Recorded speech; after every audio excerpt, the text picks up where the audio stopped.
Big developments today regarding Florian Wirtz and where he could be playing his football next season. The general consensus was that he was going to head to Bayern Munich. However, suggestions right across the board are that he wants to go to Liverpool instead. For more on this, Robbo's still with us. Jan Fjortoft joins us. Jan, this seems to have happened quite quickly over the last day or so.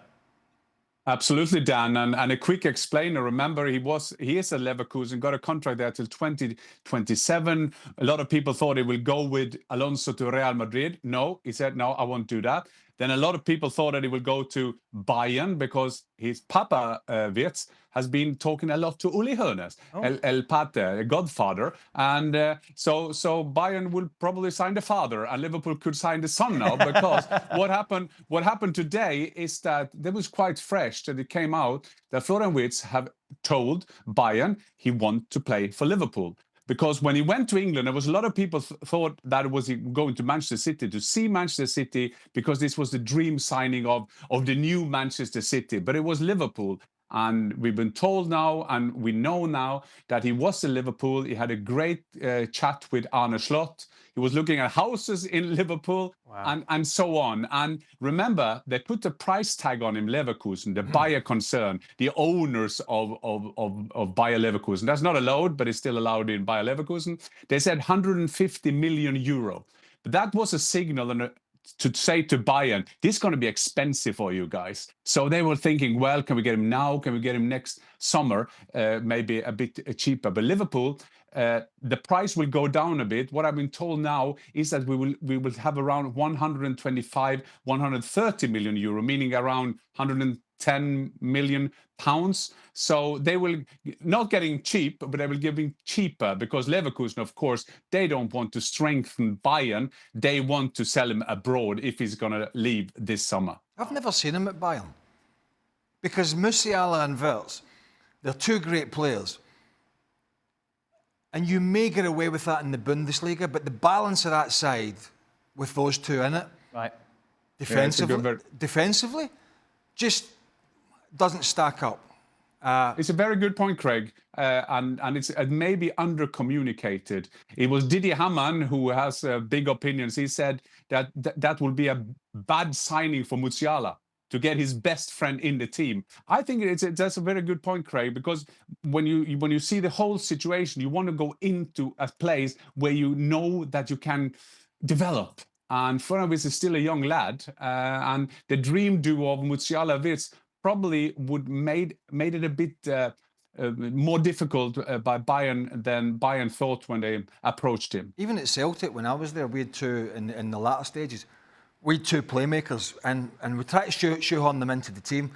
And we got away with it at times in Scotland. And then when we went in to play the UEFA Cup in places like Lyon and stuff like that, we were all over the place. Right. Because the balance of the team was just not right. You can maybe carry one playmaker who doesn't quite work as hard as the others, but you know, supplements it by doing special things. But you can't really have two. And I'm not saying Musiala and Wirtz don't work hard, but they're two playmakers.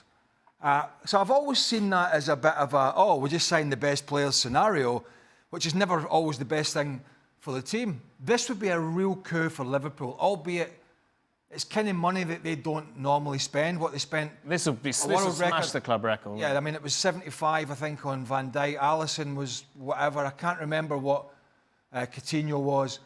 But what you're getting here, and it's not good news for either Alexis McAllister or probably Dominic Szoboszlai. Gravenberg's okay because he's playing a deeper role. They're very strong in there.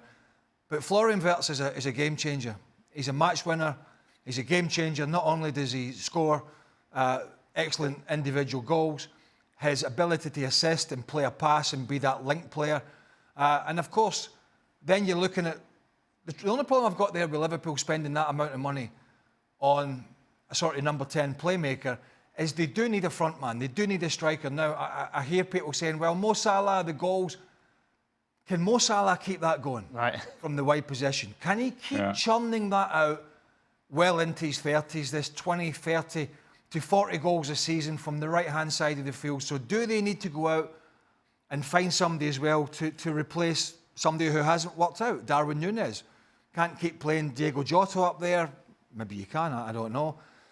But in terms of getting a player in, Daniel, if Liverpool sign Florian Wirtz, that is a big statement to the rest of the league to say, we're keeping Van Dijk, we've lost, obviously, Trent Alexander, we've lost him, we've nailed down Mo Salah, we've signed one of the most exciting players in European football. We are not going anywhere. If you're going to beat us, you're going to have to go out there, you're going to have to spend and roll your sleeves up. This would be a big backing of Arne Slot, for sure. Where does he fit into this Liverpool team, Robbo, in your opinion? Well, he'd obviously play in the number 10 role, and it's a player that Liverpool haven't got because now they're the champions, and most of the season, teams are going to sit a lot deeper. They're going to try and be compact. They're going to try and make it difficult to break through. Now, if you've seen Florian Wirtz play, he's the player that can unlock defences, not with pure pace or great passing. He's a good passer, but he's so good in tight areas. The best players are good in tight areas, so he can play little 1-2s off people. He can buy himself half a yard to get a shot away. He can buy himself half a yard to find that extra brilliant pass, that defence-splitting pass. And that's what I would say Liverpool haven't got. You know, Craig just mentioned about McAllister and Szoboszlai. They're similar sort of players, but they haven't quite got the same sort of ability in tight areas. They're players that like to run with the ball at times. McAllister's more of a passer, I would say. So he's a player that they haven't got at the moment and would be a great fit for them. Looking at who could make way, Robbo, obviously there's suggestions Luis Diaz could be on his way out to maybe raise some funds to help with this signing. Barcelona are interested, but I thought what was interesting was the narrative around it, that he would play out on the left with Rafinha playing just behind. It seems an intriguing move considering how well that front three have worked this season. Yes, I wouldn't say it's going to make them any better because Rafinha can play in the number 10 role. Of course he can. But he did brilliantly coming through, starting out wide and making those runs beyond Lewandowski, making those runs from outside to in.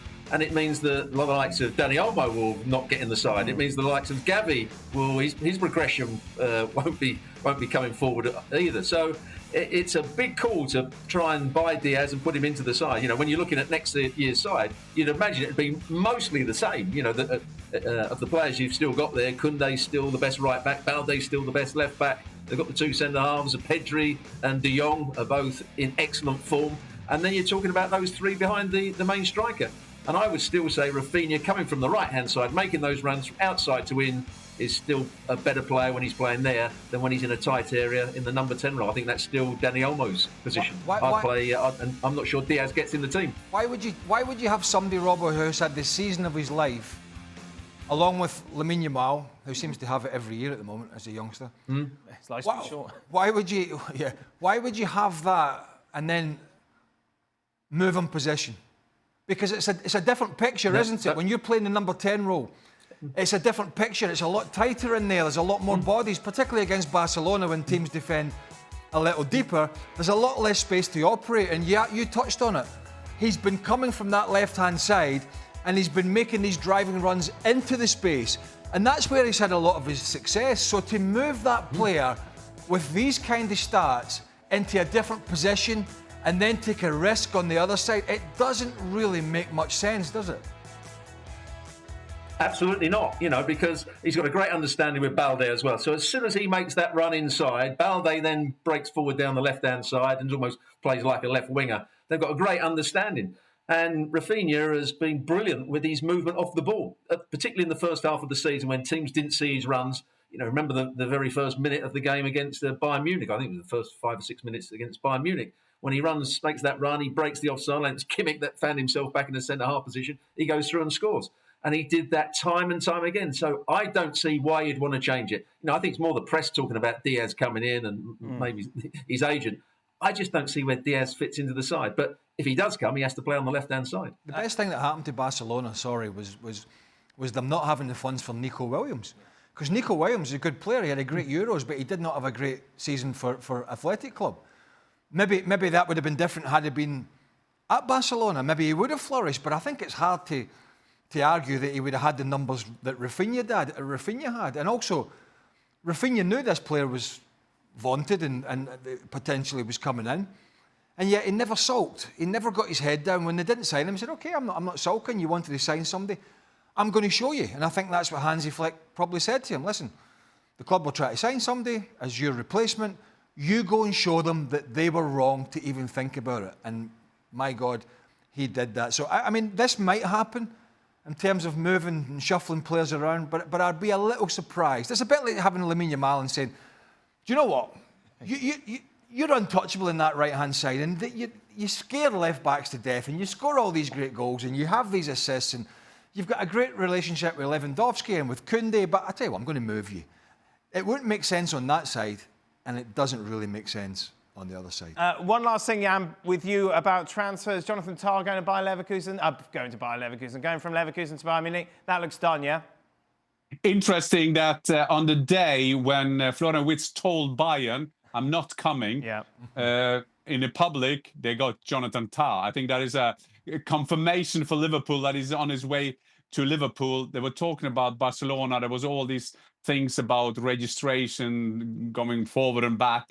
But yes, Jonathan Tah is there. And let's be honest, when we see the needs of Bayern and we see the financial situation of Bayern, they need a defender and they need someone on free.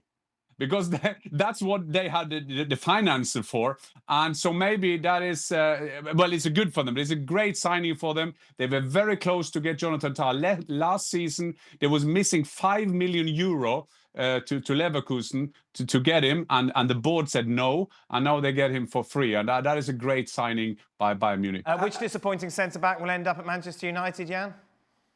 Oh, yeah, there would always be maybe two of them. Upamecano will probably come. Play out from the back. Kim won't win the tackle again. So, yeah, probably. They both they're on could be their way as we're speaking. Which window did Ole Horners throw the TV out when Florian Wirtz said he wasn't coming? and I may say, boys, I must say, 1 day ago, or 1.5 days ago, Ole Hoeneß said, you journalists, you have no idea. Let Florian Wirtz and his family go to England. No problem to go and travel there. He will still come here. Fantastic. I'm just wondering what Ole Hoeneß is doing tonight. As Craig said, throw the TV out the window. Don't want to be walking past that.